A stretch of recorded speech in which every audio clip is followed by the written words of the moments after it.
Hello, everyone, and welcome to the Borders Sustainable Development Goals Book Club. And welcome to the fifth in our campaigns to promote great African children's books published on the continent and in the diaspora. I'm Olatunde Gabi-Williams, the founder and host of the book club. So what do we do in the book club? We talk about the books we've picked. We talk about the themes related to one or more of the SDGs, and we talk about the United Nations International Decade for People of African Descent, what it may or may not mean to my guests.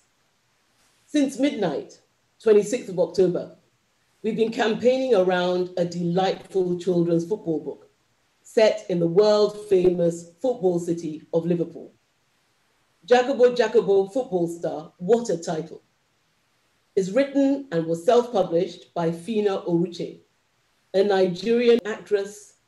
She was a fashion model. She's an actress, a broadcaster, and now the author, based in Liverpool, United Kingdom. In a YM Liverpool interview, Phina describes the book as a love song to her son, and she hopes the book will encourage children, especially young boys worldwide, to read. With me in the club to chat about Jacopo is none other than Jonny Bailey, a 16-year-old football star and an all-round nice guy. But I won't introduce Jonny. I'll let him tell you about himself. And do remember, everyone, welcome again, to send us lots of love in your comment boxes and also to ask questions, which will be relayed to me, and I'll relay them to Jonny. And so, let's meet my lovely guest, the amazing Jonny Bailey. Over to you, Jonny. Tell us about yourself, what your plans are for the future, where you are right now, and your hobbies. Just want to say thank you for the introduction first. Yeah, I'm Jonny. Nice to meet whoever's in the audience. I'm 16, going on 17. I'm currently in education, and which is sixth form right now. And my plans for the future is just to keep on working hard, because I know if I do so and I'm consistent with it, it will get me to a place where I can be satisfied and content. And yeah. Okay, so you read Jacopo Football Star. Again, I think what a lovely title. And so what did you think of it before we go into the actual reading? You know, your general overview of this delightful book. What makes it original? What stands out to you? I mean, well, it was just a good read in general. It follows the story of a 10-year-old footballer, a 10-year-old aspiring footballer. You get to see his process as he continues improving, and how his experience with that process. So. Yeah. And what jumped out at you? What specifically jumped out at you? And so many things jumped out at me. I love all the Scouse words. You know, I loved his relationship with his mom. What made the book special for you? I think coupled with his character, the Scouse language as well, because it's not something you normally see in a book, mainly due to grammatical this and that. But I think that it definitely worked, especially for the style of the book. Which chapter are you going to read from? And let's listen to you read, Jonny. I'm actually going to read from chapter 1, Crazy Day, which is further on into the book, towards the end. Yeah. Okay. I'll get that up. 1 Crazy Day. That day was a British summer record.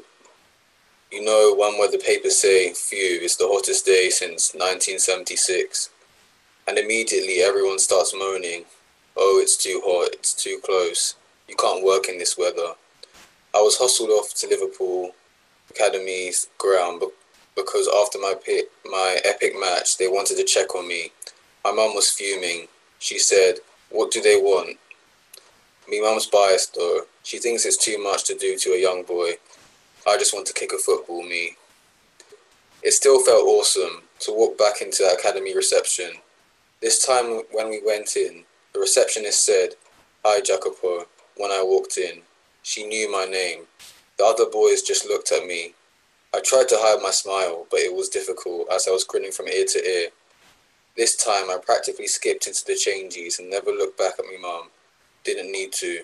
And she walked to try to sneak into the cafe. That's me. Mum never got over being on the A-list, but this time they caught onto her and she was sent with the mortals to the stands. When I walk through the tunnel, I can literally hear the crowd roaring in my imagination. I see my mum has taken her coat off now. I know it's hot. My mum is first generation Nigerian, Igbo, and she said my nan who's from Enugu are always saying it's cold. Drove me dad nuts. I skipped through the tunnel, remembered me water bottle, had everything together. This was going to be easy, but it was hot. I played brilliantly. We did matches as well as the 1x1s and 2x2 drills. This time I didn't hesitate to grab a boy's shirt if I needed to, and I shook everyone's hand after that session. Men with clipboards, oblivious to them, mate. I am Jacopo, I got this. Then, as if that wasn't great enough playing with LFC for breakfast at tea time, I had to do it all again for EFC. This time I was playing a match. My mum's concerned. I am concerned, but I say it's fine. And so we go home. We eat, rest, and later that evening we go to Finch Farm, EFC's training ground. Keep up. And yeah, that's One Crazy Day chapter. Fantastic. Thank you so much for that. Wasn't that well read? Thank you, Jonny. For people who don't know, and I didn't know before I sort of looked everything up, tell us what LFC is and what EFC is. LFC and EFC are both two major football teams in England, and LFC stands for Liverpool FC and EFC stands for Everton FC. They're both in the same area, which is Liverpool, and they're both rivals to each other. Right. And is it a bitter rivalry? Is it a bitter rivalry, Jonny? It is a very bitter rivalry. Based on just sports competitiveness or anything else? It's just sport. It's just a sport thing. I'm sure there's a history to it, but from what I know, it's mostly sports competitiveness. Yeah, okay. Right, so so why did that, tell us about that part for you? Why did it resonate so much? I mean, there are a lot of authentic descriptions, but also it kind of marks the point where you see him going from grassroots level to having his name familiar with reception staff and playing for two highly esteemed football teams. So you just see the process, and it's a good thing to see. Yeah. Okay, let's talk about SDG 16. It is focused on promoting peace, justice, and the strengthening of institutions, Jonny. Right. And the family is an institution. And the family plays a big part in Jacopo Jacopo football style. So talk to us about Jacopo's family. Talk to us about the family, which is described in the blurb as a fragile family. Talk particularly about his relationship with his mom. Well, his mum's name's Ifoma, and his dad, and his mum's Nigerian. Oh, so yeah, his mum's Nigerian, her name's Ifoma, and his dad's name is Fabrizio. He is Italian. They're both divorced, and at times it catches up to Jacopo. He says that he hates the fact that they're divorced, and with reference to the story, he says, but since my family split up, I have been a bit lonely, and so has me mum. But to talk about his relationship with his mother, which is pretty much what you see mostly throughout the text, he feels she embarrasses him. She's an actress, but they do get on well. And with reference to the text, he describes her as more like a friend than a mom. She does put her foot down, and she does also want the best for him at times when he thinks she's getting in the way of his football career ambitions. So can I just interrupt there? I think that actually he sees her very much as a mom and very much as a friend. I don't think I think what jumped out at me from the book was the fact that she does, Ifeoma does both very well. Well, I mean, the Jacopo mainly, he's just playing football.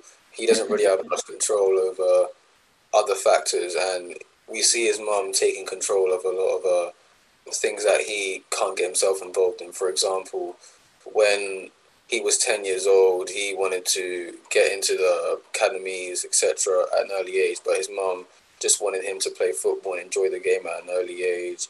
So she did definitely play the role of the mom, putting her foot down at times when need be. But he, with reference to the text, he describes her as a friend, which is why I put that point out before. Yeah, which is a great compliment from an 11-year-old, you know, because we see him. It's a year in his life, I think, isn't it? It's a year. I lost track of the chronology, but I think it's a year in his life. The book was a year in his life. But yes, I mean, I think that's a testimony to how well she understood him and what a fun-loving character she was. Hair plays a big part in Jacopo's story. Before the trial, he says, "But I have to do something. I have to throw a shape. What young brother doesn't have his fade shape before something this big?" First of all, the vocabulary is beyond me. So maybe you can explain that to us. Tell us about that. Tell us about your relationship with hair as a footballer and about whether hair is a big thing. I see you have a very colorful hairstyle. I see a picture of Mario Balotelli there. And I remember Jacopo mentioning him in the book. So tell us about hair and football. Well, for me, growing up playing football, I wasn't really too conscious of it. I just played football, and but towards my early teenage years, maybe 13, 14, I started to pay more attention to it. And I think a lot of footballers pay attention to it a lot today. For example, Pogba on the screen, as we can see here, he frequently changes his hair. I think it's almost a way of standing out for the players. Like, in a sense, I guess they're trying to create their own personality. But I know for a lot of football players, it is an important thing. Yeah, it's like a culture for football then, because you don't really see it in other sports so much, that emphasis on hair. Do we? Jonny, you know more than me. Well, Lewis Hamilton does. He's a Formula One racer, but other sports I can't really speak on. Yeah. Jacopo's life sounds really hectic, managing so many activities. Tell us about your own life as a footballer and how you fit it in with your life as a schoolboy, etc. Because you know, that plays a very prominent role in the book as well, just making everything work. You know, yeah. Well, I mean, with someone who has a hectic life juggling football and school, a lot of people would bring up the issue of organization to them and stuff related to that. That controlling that definitely has a positive effect. However, in some circumstances, saying that is a bit too easy, and I think sacrifices have to be made sometimes, but organization can get you far. Jacopo's scout, John, gives him a lot of mentoring. He phones him, encourages, do you have mentors who guide you and encourage you, Jonny? And do you think mentors are important? On the topic of mentors, are we including parents or not including parents? Anyone can be a mentor. Well, then I'd say that, well, then I'd say my parents to an extent, yeah. Yeah. And what if in the game of football, you have a scout or coach? I mean, you know, I don't even know your journey into sort of amateur football. Tell us about that. Who mentored you along the way into that? Well, with football, I didn't really have a mentor, to be honest. I had a team coach who was the coach of the football team that I played in, but he was more like a manager. But with refereeing, I had a mentor for a short period who would just guide me through the ins and outs of what you need to do and just give feedback when necessary. Mm. Right, right. And you valued that, and you felt that it was very important to you to have that kind of feedback from him. Yeah, I mean, I would always value information by people who are more experienced than me because I was still a student in the game, and I still am, to be honest. But Mm. yeah. So just okay. So I mean, I'm going to talk about your life as a referee, your work as a referee, but just very quickly, just tell us how you moved up the ranks in football. How did it begin for you? Because I know Football. you're a paid referee, but how did it begin for you? Well, age 9, I joined like a local Saturday football program, which I just played for an hour every Saturday, and that progressed into me joining a football team, which I stayed for about year and a half to 2 years before moving on to another football team, Mm-hmm. um, which was in a completely different area and a completely different league. Uh, I've played for many football teams. Then I went to an Arsenal development centre and worked on my ability there. And then I moved on to an higher level football, in the Eastern Junior Alliance League. And due to specific uh, circumstances, I had to leave from that team, and I eventually joined another team. And then after that, I decided to take a break and focus on other external things that were going on for me at the time. Yeah. From age 14 to now, I've been refereeing, and refereeing wasn't too hard for me to get into. I just had to do a course and a couple of Right. exams. Right. Right. So Johnny Bailey, the referee. Okay, so tell me very quickly. Tell us what you gain as a referee. What do you think you gain as referee, generally from the angle of sports and also from the angle of your own sort of character development? Um, well, it requires you to be very decisive, and you have to know what you're doing, because if you don't, um, things could go south. Players and managers could lose respect, which could cause the game to not go in your direction, and that's the last thing you want to do. Because as a referee, you want to be in control of the game, and you want to be assertive, and you don't want that control to be taken from you due to your own mistakes. Yes, yes, yes. Okay.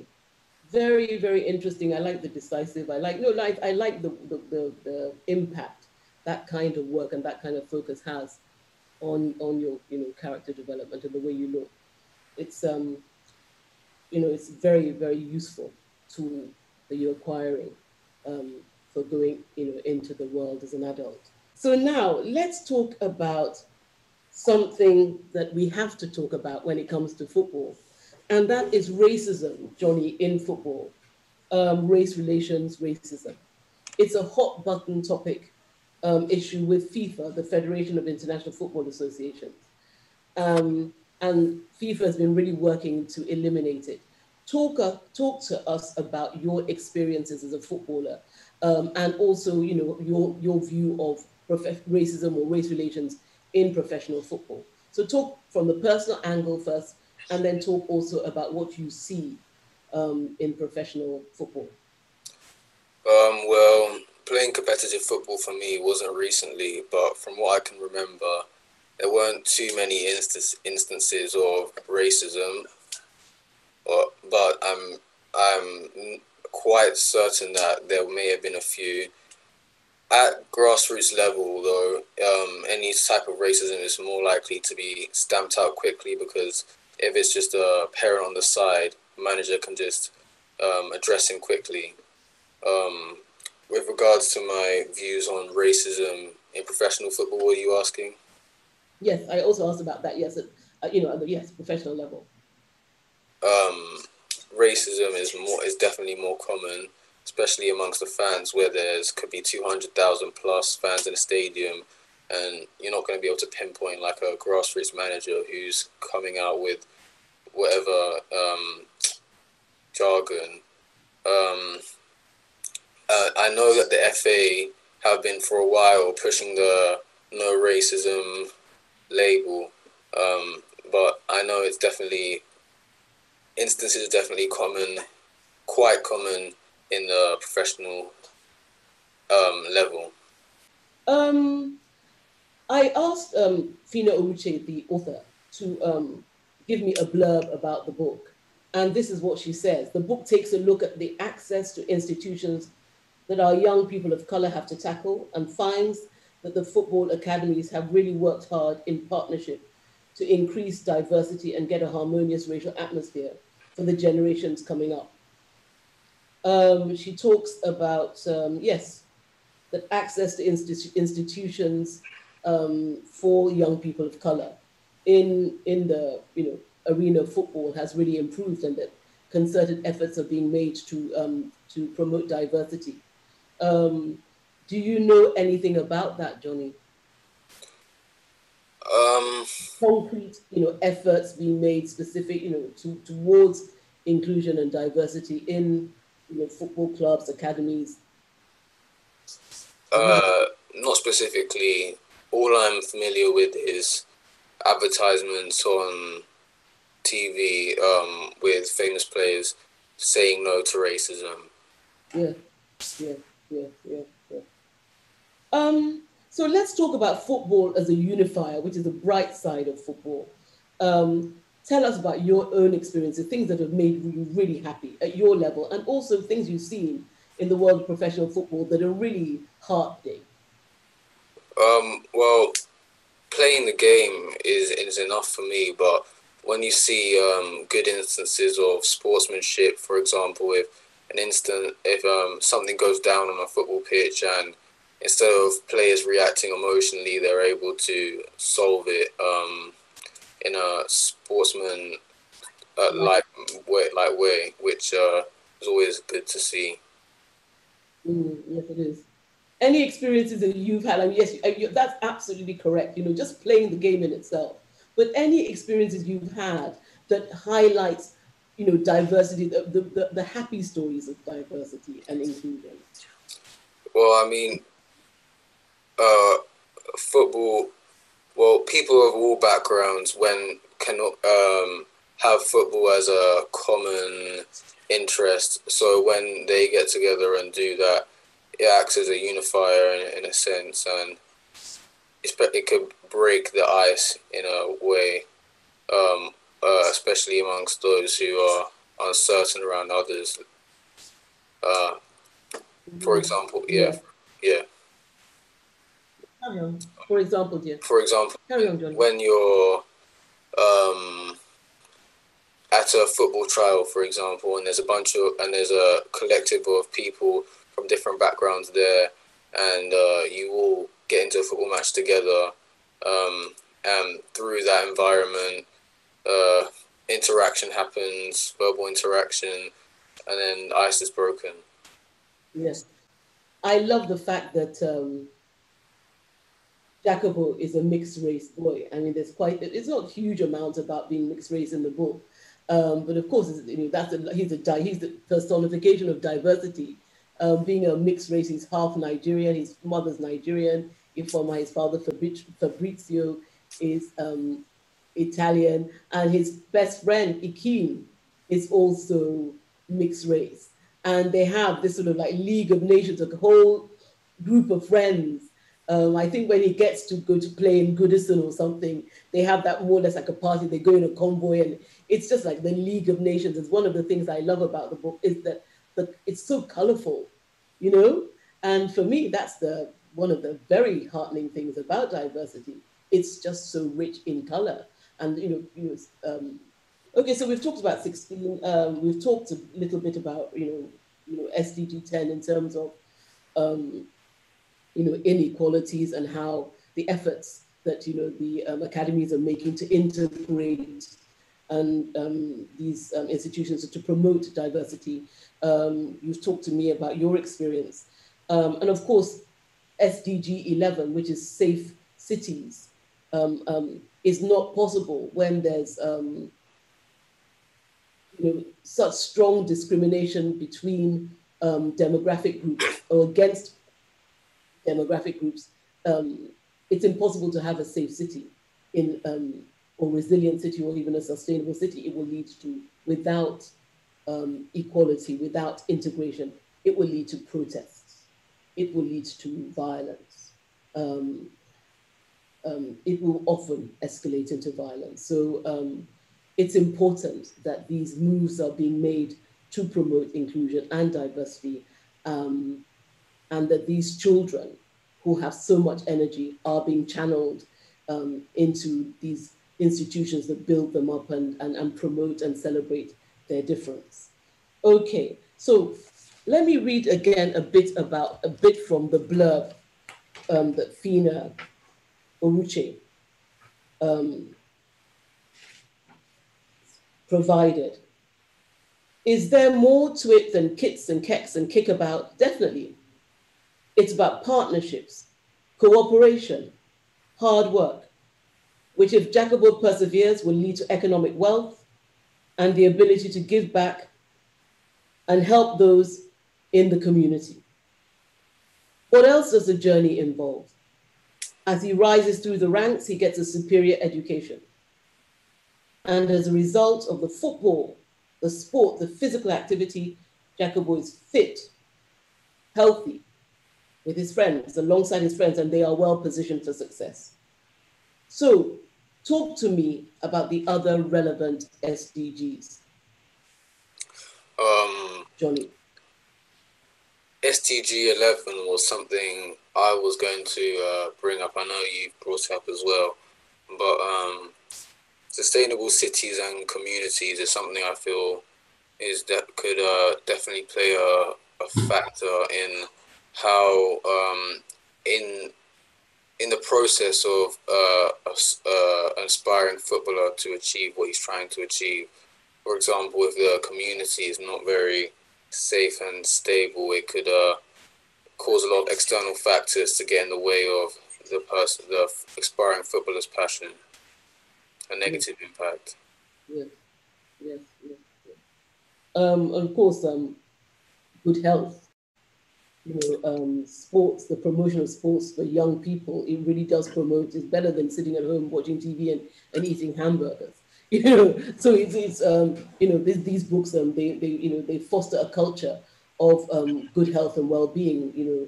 And so that's SDG 3, and education is something that we discussed already that Jacopo has to juggle with his sporting life. And his mother was always very focused on him doing well academically. Tell us about how you juggled your academics with your sports. Well, it wasn't easy, to say the least, but I tried to make it work as best as I could. Persuasion was something I often used as a tactic, but it would only get you so far. Education had to take a priority. I wasn't the best at organization at times, but I was able to develop that skill more over time. But it's important that you don't neglect either two, in my opinion. Yes. I mean, it's a rich life. I mean, I like the focus on healthy mind and healthy body, and also you explained that these what you learn on the pitch, and I know that the Ifoma in the book talks about that. These are life skills that you learn on the pitch that are going to really serve you well as you forge your career, whether your career is in the corporate world, sitting behind a desk and rushing around going to meetings, or whether it is sports as a career path. And of course, the book is all about sports as a career path. What do you think about, because you are a referee and you do get paid, Jonny, what do you think about football as a career path for you? I think that having football as your only option can set you up for downfall and can set you up for somewhere in life that you didn't expect to see yourself going. So, in my opinion, it's always possible to have something on the back burner. I'm not saying put another option at the same equal value as football, just to have something there, so you know you don't end up in a pitfall if things go south with your football, because doing that often leads to a lot of people having high expectations, leading to high frustrations. Yeah. And so the last question now, Jonny, we're bang in the middle of the United Nations International Decade for People of African Descent. It started in 2015 and ends in 2024. What does that mean to you, if anything at all? I think it's important and praiseworthy that effort is being made to give the Africans with talent and skill more recognition than they currently get, and it's something to be supported. So, thank you for joining me in promoting the SDGs, amplifying the message, talking to us about your football life, and sharing your love of Jacopo Jacopo football star with us. We wish you all the best of luck, continued luck, God's blessings as a referee, Jonny, and in the future, whatever you decide to do, I'm sure you're going to excel. And bless you. And until next time, thank you very much, everybody, for joining us for this book chat. And thank you to Phina Oruche for writing Jacopo Jacopo Football Star. And yes, I must say that Phina Oruche has responded to the interview questions in a podcast, which will be uploaded in the club, in the Jacopo Jacopo section of the Borders SDG Book Club before the end of the week. So you can listen and enjoy her responses as author of the book very soon. And thank you to Phina. And again, thank you all. Thank you all. Bye-bye. Thanks for having me.